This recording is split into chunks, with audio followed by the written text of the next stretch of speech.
Hey, Andre, we've got some breaking news. We've got our first and best look at the Tesla Cybertruck in the wild. Where do we get this video? Well, thanks to our viewer, Ryan McAnally. Thank you, Ryan, for sending this in. He saw this in Las Vegas. Yep, we're going to do a deep dive. We're going to show you everything about the Cybertruck in the wild, and we're going to have a little bit of a conversation about really where this truck fits into the world of trucks. But first of all, RC, Andre, remote control, what does that stand for?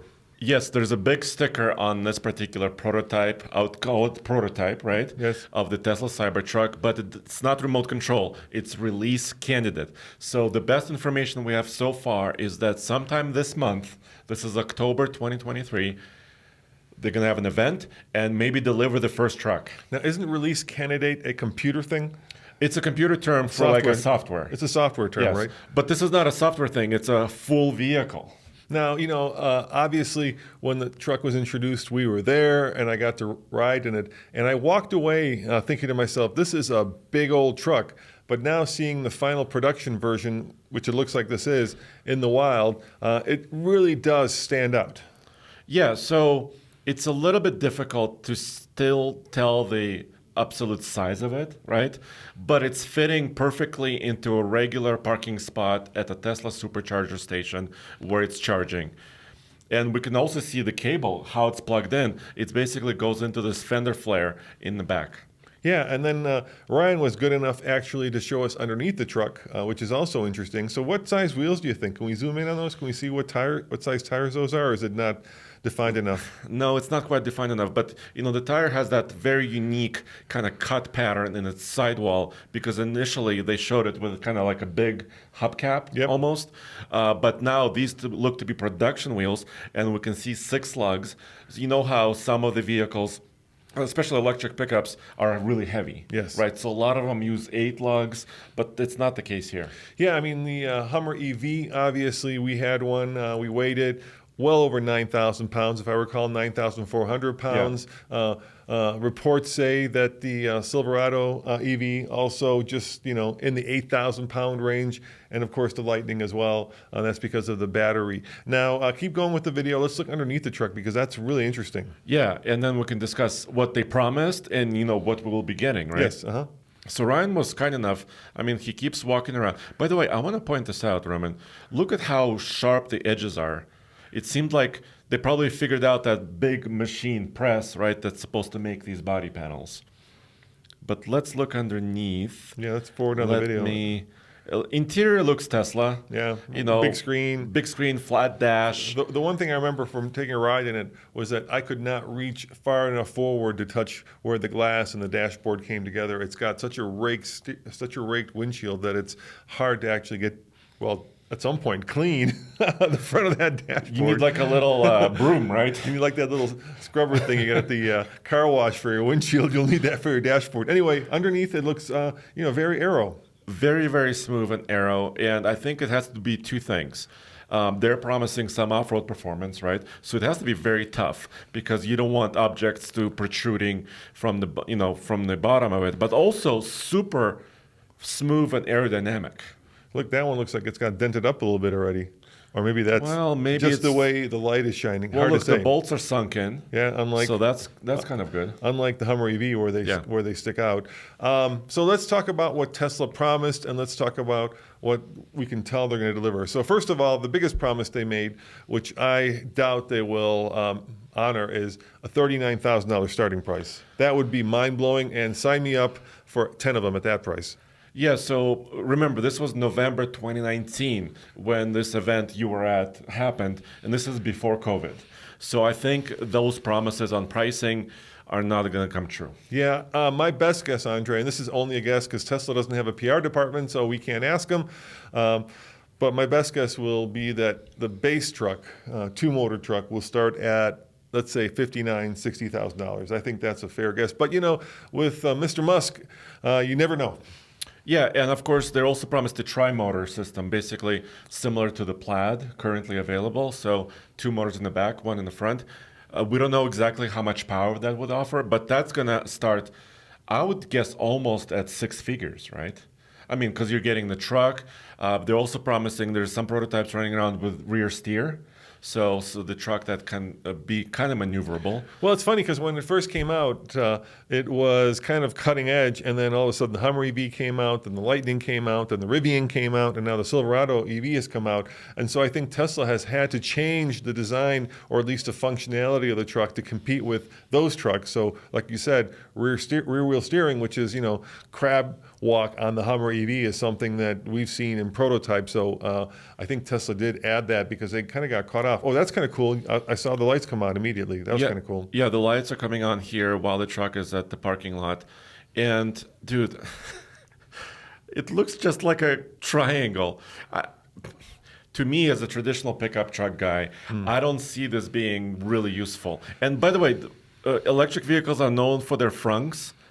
I don't see, barely. There's not a lot of space in the front of this thing. Yeah, because of that steep rake, right, that continues all the way to the front of the light. So here's kind of my take on it. Now I've seen it in the wild, Andre.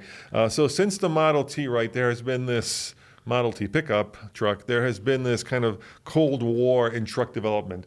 And unlike a car, a truck has always been a tool. And the Cold War has been based around making it more of a tool. So making it tow more, making the bed more functional, making the tailgate more functional. We've seen that recently. Yeah. And looking at this thing, this to me kind of feels like more of a Rivian. In other words, an adventure truck. I don't see like your local plumber or let's say glass replacement guy pulling up in this to your house, because if he did, I'd be like, either you're charging me too much or you don't know what you're doing.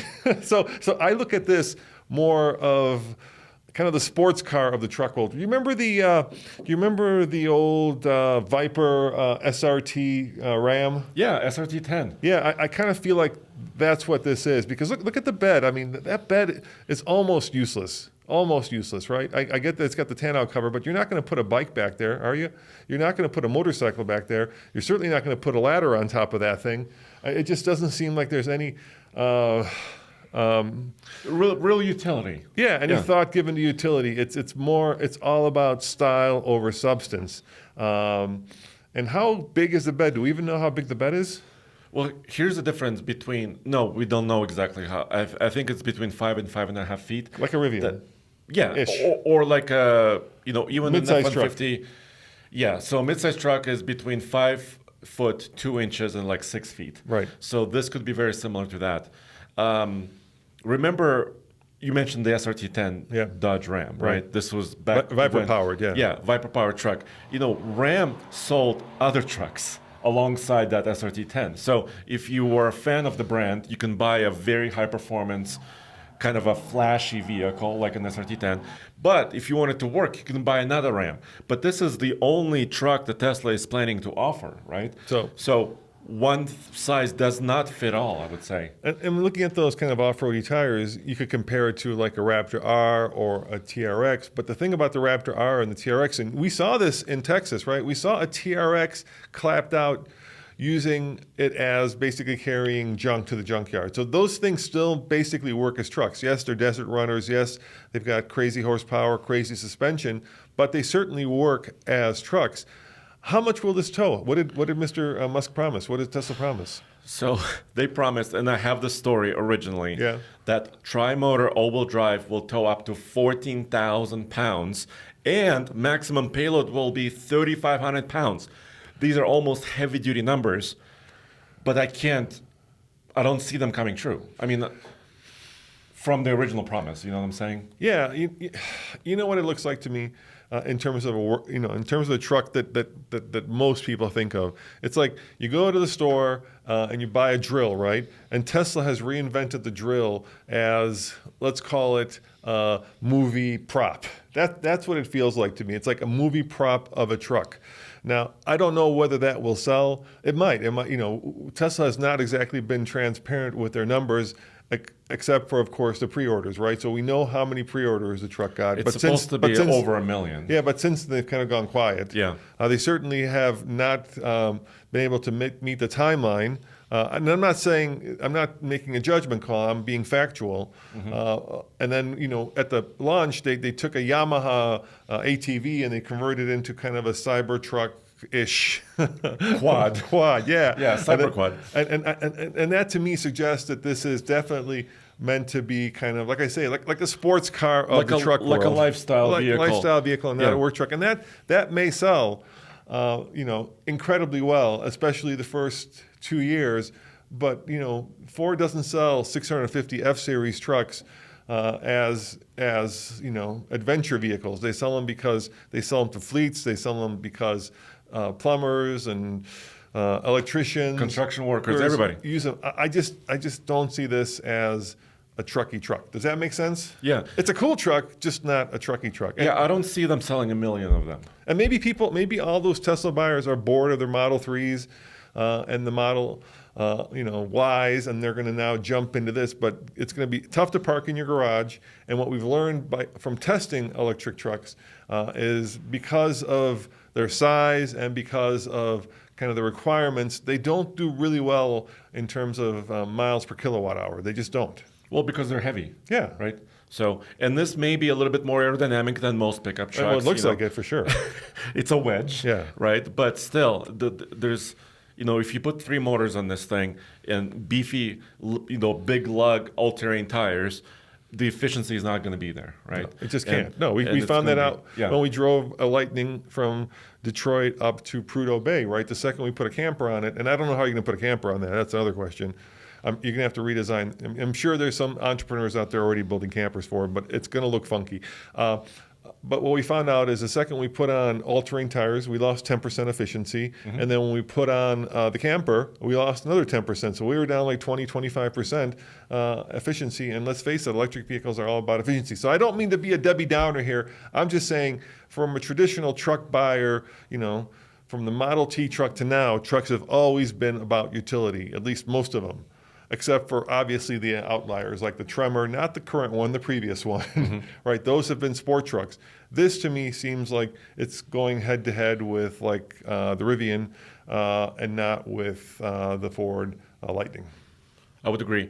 And, they promised certain dimensions, right, when this truck came out in 2019, or the concept of this truck came out. But then all the rumors say that they shrunk it a bit. So that's why we're not sure exactly what the dimensions are, because they don't have a statement about it exactly. Well, when I was a kid, growing up, I spent some time in Switzerland, and when an American car came by, like a Cadillac, all the kids would run behind it because it was so like out of, it looked like it was dropped from outer space, right? In Europe, they had all these little small cars. I think this is going to be the same thing with this truck, right? When that pulls down your street, people are going to notice. And maybe that's all you need. Maybe Tesla is right. Maybe all you need is to make it unique and different, and it will sell. But as a dyed-in-the-wool truck guy, I just don't know. Here's what I think. I think this will be your second truck. Not your only truck. I think you'll need like a Silverado, a Ram, a Nissan, a Toyota, a Ford. Did I miss any? I don't want to. No, you're fine. A Honda Ridgeline. Honda Ridgeline. Thank you. As your first truck, then this will be your weekend truck. Well, guys, as always, you saw it first on the Fast Lane Trucker. In this case, all TFL.com. Thank you for watching, and keep in mind, we're going to stay on top of this, and we're going to let you know the second there's anything to know about actually when it hits like the first owner. And if you are a first owner, please, we'd love to make you a YouTube star. If you're getting a Cybertruck, call us. We'd love to fly out to wherever you are to actually drive it and review it. And what else, Andre? Get a hold of us at ask@tfltruck.com. All of us are on this alias, so we'll respond to you immediately. Or Tesla, we are the biggest truck channel on YouTube. And by the way, they also have a semi-truck. Yeah. And I asked for one. Yeah. And there's no word. And Andre has a CDL. Yeah. Elon, if you're watching, please give us a chance to put this in the real world, and we'll test it fairly, and we'll let everybody know what it's like. Yeah. Thank you very much. See you guys next time. Ciao.